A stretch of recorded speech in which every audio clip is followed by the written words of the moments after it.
Hello friends, welcome back to Bhavini's kitchen. આજની recipe એટલે pizza recipe છે. હા ફ્રેન્ડ્સ, પીઝા રેસીપી એટલે બ્રેડમાંથી નવી જ રીતના પીઝાની રેસીપી આજે હું તમારી સાથે શેર કરવાની છું. અને સાથે પીઝા સોસ કેવી રીતે બનાવો તે પણ હું તમારી સાથે શેર કરવાની છું. તો વિડીયોને લાસ્ટ સુધી જરૂર જોજો. વિડીયોને લાઇક કરો, શેર કરો અને મારી ચેનલ ભાવિનીસ કિચનને સબસ્ક્રાઈબ કરવાનું ભૂલશો નહીં. તો પહેલાં આપણે પીઝા સોસ બનાવીશું અને પછી બ્રેડ પીઝા બનાવીશું.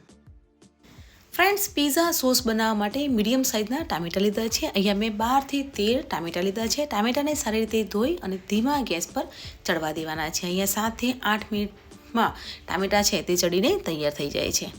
આપણે ચેક કરી લઈશું તો ટામેટાં છે તે ચડી ગયા છે અને ટામેટાની જે ઉપરની સ્કીન છે તે પણ અલગ થઈ ગઈ છે. તો તેને એક પ્લેટમાં લઈ અને ઠંડા થવા દઈશું. તો ટામેટાં છે તે ઠંડા થઈ ગયા છે તો તેના ઉપરનું લેયર છે તે નીકાળી લેવાનું છે અને ચોપરમાં તેને ચોપ કરી લેવાના છે. ફ્રેન્ડ્સ, અહીંયા આપણે પીઝા સોસ બનાવીશું. તો પેનમાં 2 ચમચી જેટલું તેલ લેવાનું છે. તેલ ગરમ થઈ જાય પછી અહીંયા મેં ચોપ કરેલું લસણ લીધું છે. અહીંયા લસણની પેસ્ટ નથી લેવાની, લસણને ચોપરમાં ચોપ કરી લેવાનું છે. તો આ રીતે 2 મોટી ચમચી જેટલું લસણ લેવાનું છે અને તેને સાંતળવાનું છે. અને તેટલા જ પ્રમાણમાં મેં ચોપ કરેલું આદું લીધું છે, તેને પણ ઉમેરી અને સાંતળી લેવાનું છે. ફ્રેન્ડ્સ, અહીંયા સોસ બનાવવા માટે જેટલું લસણ, આદું, ડુંગળી જેટલું સંતરાશે તેમાંથી તેલ અલગ થશે તેટલું સોસ છે તે તમારો પરફેક્ટ બનીને તૈયાર થશે. 3 મીડિયમ સાઇઝની મેં ડુંગળી લીધી છે, તે પણ ચોપ કરી લીધી છે, તે પણ ઉમેરી અને સાંતળવાની છે. અહીંયા ડુંગળીનો કલર ચેન્જ ન થઈ જાય ત્યાં સુધી તેને સાંતળવાનું છે. ફ્રેન્ડ્સ, ડુંગળી અને લસણનો કલર ચેન્જ થઈ ગયો છે તો હવે ચોપ કરેલા ટામેટાં ઉમેરી અને સાંતળી લેવાના છે. અહીંયા ટામેટાને 2 મિનિટ માટે સાંતળવાના છે. તો ટામેટાં છે તે સરસ એવા સંતરાઈ ગયા છે. ટામેટામાંથી તેલ પણ અલગ થઈ ગયું છે. તો હવે તેમાં મસાલો કરીશું. તો મસાલામાં અહીંયા 2 ચમચી જેટલું સોસ ઉમેરવાનું છે, એટલે કે ટામેટો કેચઅપ ઉમેરીશું. સાથે 2 ચમચી ઓરેગાનો ઉમેરવાનો છે. સ્વાદ પ્રમાણે મીઠું ઉમેરવાનું છે. 3 ચમચી અહીંયા ખાંડ ઉમેરવાની છે અને પીઝા હબ્સ જે મિક્સ હબ આવે છે તે ઉમેરી અને સાંતળવાના છે. અહીંયા આપણે ચીલી ફ્લેક્સ ઉમેરવાના છે. ચીલી ફ્લેક્સ તમને જેટલું સ્પાઇસી ફાવતું હોય તેટલું તમારે ઉમેરવાનું છે. જો તમારે વધારે સ્પાઇસી ફાવતું હોય તો તમે ચીલી ફ્લેક્સ વધારે પણ લઈ શકો છો. અહીંયા હું 1 ચમચી ચીલી ફ્લેક્સ ઉમેરી અને ધીમા તાપે થવા દઈશું. અહીંયા 1 મિનિટ પછી તમે જોઈ શકો છો કે પીઝા સોસનો કલર છે તે ચેન્જ થઈ ગયો છે અને સરસ એવા બનીને તૈયાર થઈ ગયા છે. તમારે કલર જોઈતો હોય તો તમે કાશ્મીરી મરચું પણ ઉમેરી શકો છો.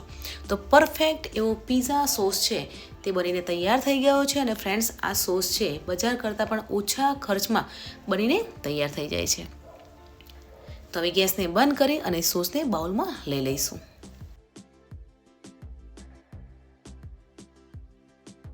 તો પીઝા સોસ તો બનીને તૈયાર થઈ ગયો છે. તો હવે આપણે પીઝા બનાવીશું. પણ પીઝા તે પણ બ્રેડમાંથી નવી જ રીતના પીઝા આજે હું તમારી સાથે શેર કરવાની છું. તો અહીંયા મેં બ્રેડ લીધી છે. બ્રેડ પણ મેં અહીંયા બ્રાઉન બ્રેડ લીધી છે. તમે કોઈ પણ બ્રેડ લઈ શકો છો. તો અહીંયા 4 બ્રેડને આપણે આ રીતે બેકિંગ ટ્રેમાં લઈ લેવાની છે અને પીઝા સોસ જે આપણે બનાવ્યો હતો તો તે લગાવી લેવાનો છે. તો બધી સાઈડથી અને બાજુની કિનારીમાં પણ આપણે પીઝા સોસને લગાવી લેવાનો છે. ફ્રેન્ડ્સ, અહીંયા ચીઝની સીટ એટલે કે ચીઝની આ રીતે સ્લાઇડ્સ આવે છે તે મૂકવાની છે. અને હા ફ્રેન્ડ્સ, આ રીતે ચીઝની સ્લાઇડ્સ મૂકવી તે પણ ઓપ્શનલ છે. જો તમારે આ રીતે સીટ ના લેવી હોય તો તમે સ્કીપ પણ કરી શકો છો. પણ અહીંયા 4 બ્રેડ છે તો તેના પ્રમાણમાં મેં 4 ચીઝની સ્લાઇડ્સ મૂકી અને કવર કરી લઈશું. ઉપરથી મેયોનીઝ લગાવવાનું છે. મેયોનીઝ તમે પ્લેન પણ લઈ શકો છો. મેયોનીઝની ઉપર આપણે મોરેલા ચીઝથી સ્પ્રિંકલ કરી લઈશું અને તેની ઉપર જે બ્રાઉન બ્રેડ લીધી છે તેનાથી કવર કરી લઈશું.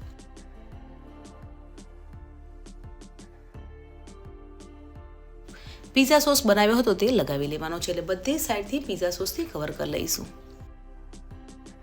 પીઝા સોસની ઉપર મેયોનીઝ લગાવીશું અને સ્પૂનથી થોડું સ્પ્રેડ કરી લઈશું. તો પરફેક્ટ એવો માર્કેટ કરતાં બી સારો એવો બ્રેડ પીઝા છે તે બનીને તૈયાર થશે.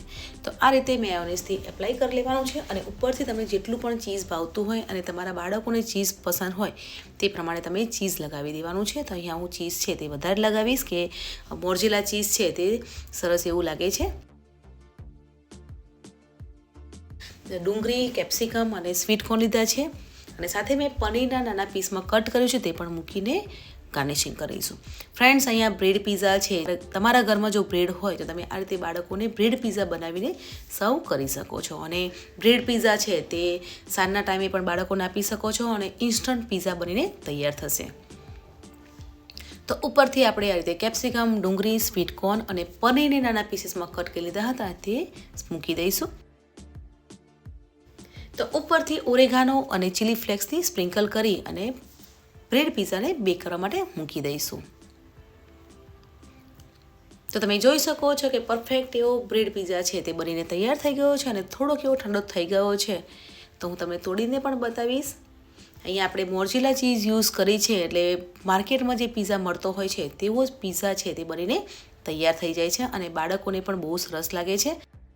તમે પણ બ્રેડ પીઝા જરૂર ટ્રાય કરજો અને કમેન્ટ સેક્શનમાં જરૂર બતાવજો કે આજની બ્રેડ પીઝાની રેસીપી તમને કેવી લાગી.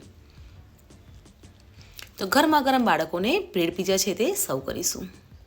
ફ્રેન્ડ્સ, બ્રેડ પીઝાની રેસીપી છે તે બનીને તૈયાર થઈ ગઈ છે. તો આજની બ્રેડ પીઝાની રેસીપી તમને કેવી લાગી કમેન્ટ સેક્શનમાં જરૂર બતાવો. વિડીયોને લાઈક કરો, શેર કરો અને મારી ચેનલ ભાવિનીસ કિચનને સબસ્ક્રાઇબ કરો. અને હા ફ્રેન્ડ્સ, તમને મારી રેસીપી કેવી લાગે છે તે પણ કમેન્ટ સેક્શનમાં જરૂર બતાવજો અને તમને કેવી રેસીપી જોવી ગમે છે તે પણ કમેન્ટ સેક્શનમાં જરૂર કરજો. મળીએ છીએ નવી રેસીપી સાથે. ત્યાં સુધી બાય બાય.